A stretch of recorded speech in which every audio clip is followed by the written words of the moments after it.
school graduation, I took a year off before going to college. Now, if you're like me, you probably have all your post-high school plans made. For some of you, those plans may include moving out of your home and finding a place of your own. Leaving home is more than sorting through your room for Goodwill donations. It's a time to make important decisions: what to keep, what to toss, what to do. Are you ready to live on your own?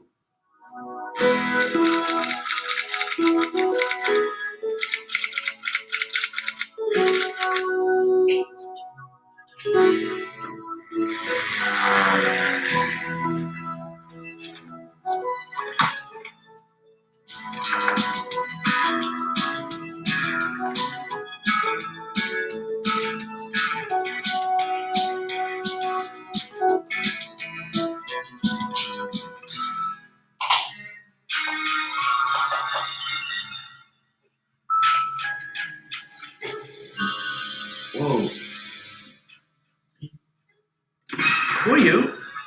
Eddie, son, do I look like a thief to you? Let me see those instructions. About the aileron, you got no stability. You do barrel rolls until you run out of sky. Then I better glue that puppy on there. So, I'm still sleeping, right? Might as well be, son. Because you're not prepared to fly solo. Say what? Like back when you were building this plane, you wanted to be a pilot. Yeah, so? Yeah, so now you're fixing to move out without even consulting a pre-flight checklist. And that, Anthony, is a recipe for disaster. This glue is going to take a while to set up. What do you say we take a little field trip? A trip? Where? You're sleeping, kid. What do you care?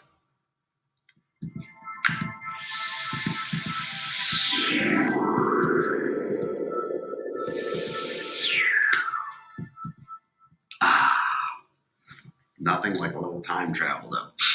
Air out the sinuses. Right. Where are we? Your future first apartment. So, what do you think? It's okay. It's kind of cramped. I said first, Mr. Trump. Some are bigger, some are smaller, louder. But let's suppose this one is going to be yours. Congratulations. We should have a toast. Empty. That's right, I forgot. You don't live here yet. But still, this is an auspicious moment for you, Anthony. The most eventful chapters in your life all begin here with these early steps towards self-sufficiency. The job, the career, the lifestyle you pursue all begin here. When you're at home, you're surrounded by love, support, and the convenience of other people taking care of you in large and small ways. Moving out means taking care of yourself and managing your own affairs. The number one item on anyone's pre-flight checklist is money. How much do you make? Do you have more than one job? Do you have any other sources of income like student loans or scholarships? Consider your checking and savings accounts. Do you know the balance in each of them? Have you saved enough? How long could you live on your own if you lost your job for some reason? No matter how much or little money you make, it's always a good idea to save 10% of what you earn. You can use it for emergencies, like if your car battery dies, or bargain shopping without using your credit card. It's critical that you look at your spending habits. Do you know where your money is going, or are you living paycheck to paycheck? If you're always broke right before you get a paycheck, you might want to rethink your spending habits. If you don't know how much is coming in, how much you have, or how much you're spending, it's going to be hard for you to make a budget. When you make a budget, you're making a plan that sets aside money for both fixed and flexible expenses. It also distinguishes between needs and wants. Understanding the difference between wants and needs will help you to set a realistic budget. What's this? This is your new apartment lease, and these are various riders and caveats. But the most important line is here.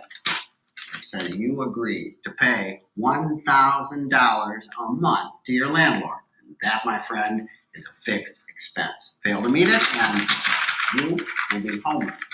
Other examples include renter's insurance, tuition, car payment, car insurance, basic phone service. Okay, can we stop now? Not unless you decide to stop eating.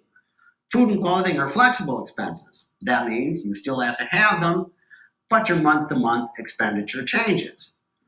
Examples include dental bills, cell phone bills, entertainment, I thought we were gonna talk about stuff I want. wants. Wants come from the discretionary jar. Discretionary. Discretionary comes from the Latin for fun money. And that's the money you have left over after you're done paying that stack of fixed and flexible bills. Oops. Many teenagers spend more time worrying about their discretionary money than their fixed or flexible expenses. Designer jeans, iPod accessories, funky ringtones, spring break. These are all discretionary expenses. They're definitely more fun to spend. When you move out, you have to spend some time thinking about your other money. When making a monthly checklist, it's important to think about your fixed and flexible expenses, including your 10% savings. Then the money left over becomes your discretionary or fun money. If you can make a monthly budget and stick to it, you've completed a very important part of your pre-flight checklist.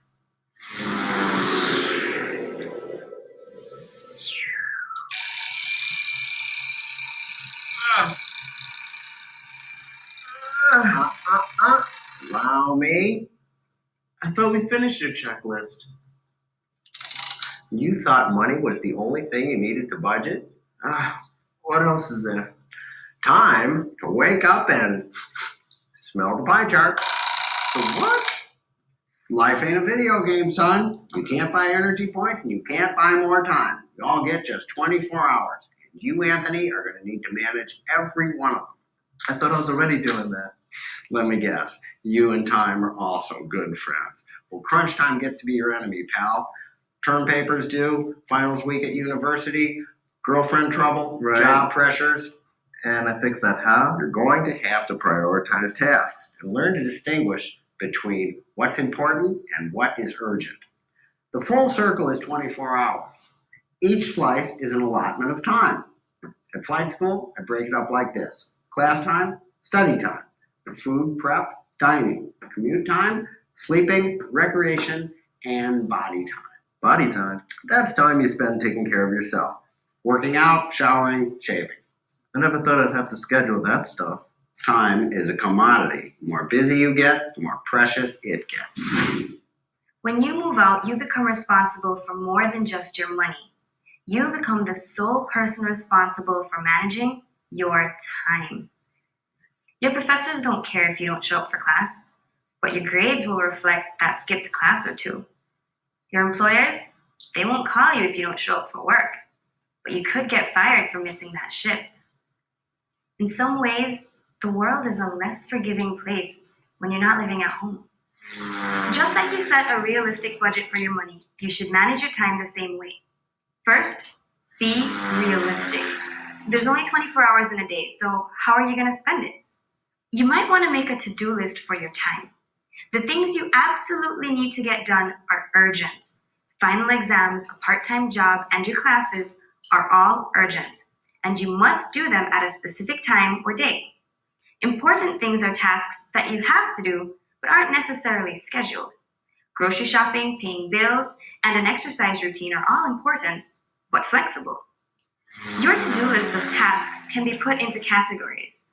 Some tasks happen every day, others once per week. Some take up just a little time, but those minutes add up. A daily commute, a daily shower, 3 meals a day, each take just minutes, but they can add up to hours. Manage your time by taking care of your urgent tasks first, and then your important tasks. For me, working out is an urgent task. I treat it like a job or class, and I don't skip it. On the other hand, I hate to cook, so I get ready-to-eat meals because it's a less important task. Ready-to-eat meals are more expensive, and it's definitely something that affects my time and money budget. There are a lot more choices that you'll have to make before you're ready to move out. Oh, this is good. This is some great stuff.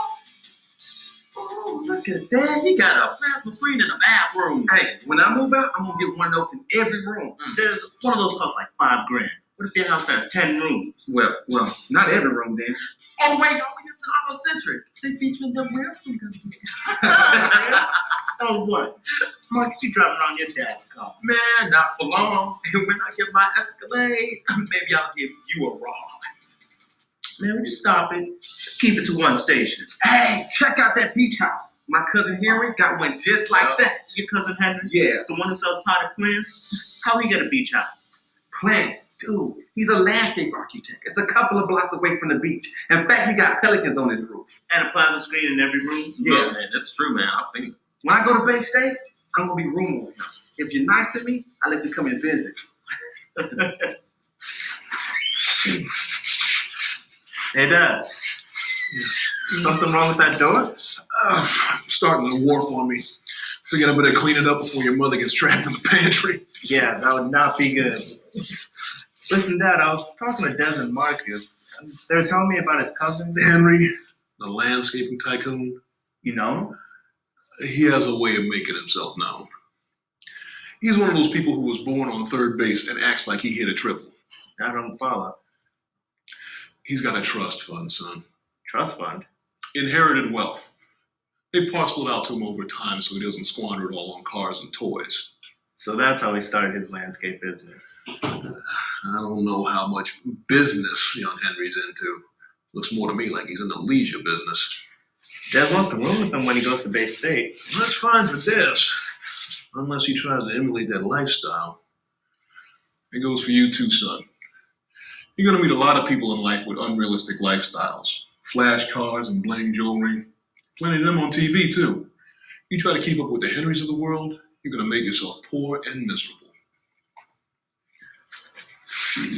We've all grown up with television, movies, music, and magazines. It's called popular culture, and it sends a pretty strong message about the kind of lifestyle that we're supposed to lead. The only problem is, most people can't afford these kinds of things. Just like you set a realistic budget for your money and your time, you should think about your dreams and goals the same way. Not everyone will make it as a rock star, basketball star, supermodel, or inventor of the next best gizmo. When you think about your future, be realistic. Set an achievable goal, and when you've met that goal, make another one. To use a football analogy, concentrate on making those first downs and moving the chains. It's not a good idea to depend on a Hail Mary pass. Dreams come true, one small achievement at a time. So what is your dream? Do you have clear dreams and goals? Or are you a student by default? I'm going to City Tech to study accounting. Now, I'm not that great with numbers, but my father's an accountant and my brother's an accountant, and they gotta stop waiting just for me when I graduate. Yep, Tilburn and Son is gonna be Tilburn and Sons. I'm the SOP. Hey, whoa, right there, buddy. Personal foul, another student by default. What we have here is a legacy default. Marcus is considerate, compliant, doesn't want to rock the boat.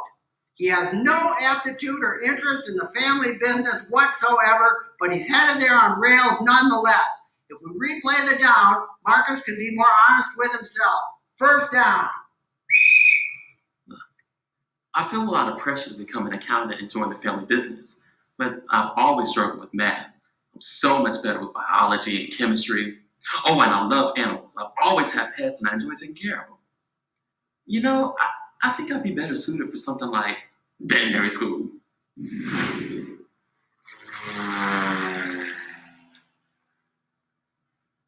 Hey, I'm only young once, right? So you gotta fight for your right to party. And no school party's better than Bay State. I mean, the place is a legend. It's like one long spring break. And I figure I can play some ball for them too. Even when I didn't get recruited, I bet you I'll make it as a walk-on. That's a game misconduct, frivolity, and self-delusion. Now, let's suppose Des works a small miracle and actually makes the Bay State freshman squad. He's still going to need to study, or he won't be eligible to play. In fact, I don't think I heard Des mention studying at all. That's a lie of omission, half the distance to the goal. Des intends to spend a small fortune on housing, incidental, tuition, and books with absolutely no personal commitment to academics. Pity the fool. There's a timeout on the field. That should give the trainer a chance to install new values. First down.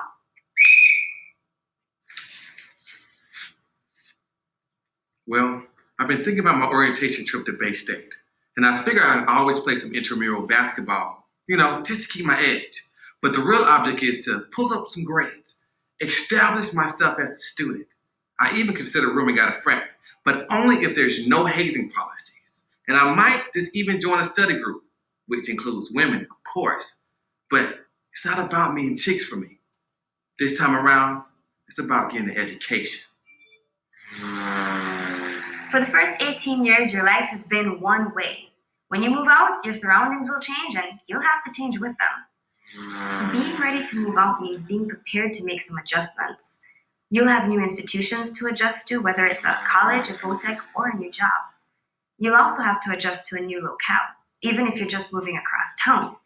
Each state, city, and even neighborhood has its own strengths and weaknesses, and you'll need to figure that out.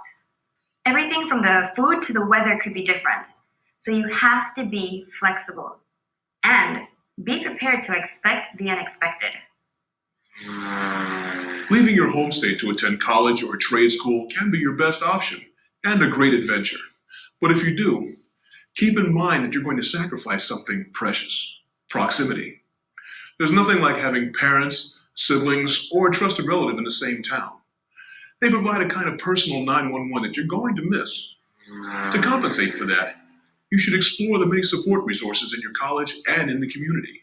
These are human, community, and material resources that will help you on your way. If you own a car, an auto club membership or towing insurance can be a logistical safety net. A cell phone is only helpful in an emergency if you know who to call.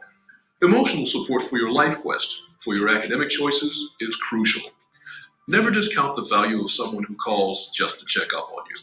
Creating an emotional safety net in a new community can include student service organizations, social and religious clubs, the resident advisor in your dorm, clergy, and academic counselors. As a college freshman, you may also try to cultivate upperclassmen as friends. Older students can be a valued resource. They know the ropes, and they've overcome nearly every obstacle that you'll encounter. Moving out is a big step, but completing your pre-flight checklist will help make sure that you land safely. Your pre-flight checklist includes managing your money with a realistic budget, and don't forget to save. It means managing your time by prioritizing tasks into what's urgent, what's important, and what's left. It means managing your dreams with realistic expectations and achievable goals, while making adjustments to new people and places. And it also means creating a support system with practical resources and a variety of people you can turn to for help. My transition to living on my own wasn't perfect, but it was made easier because I planned ahead. If you complete your pre-flight checklist, you can be ready to. So that's it? Well, that's most of it, Anthony. You've got your checklist now, you'll be fine. Just remember, wherever you land, it'll be your first place, your sanctuary. When you're ready, I'll be waiting. Good luck and happy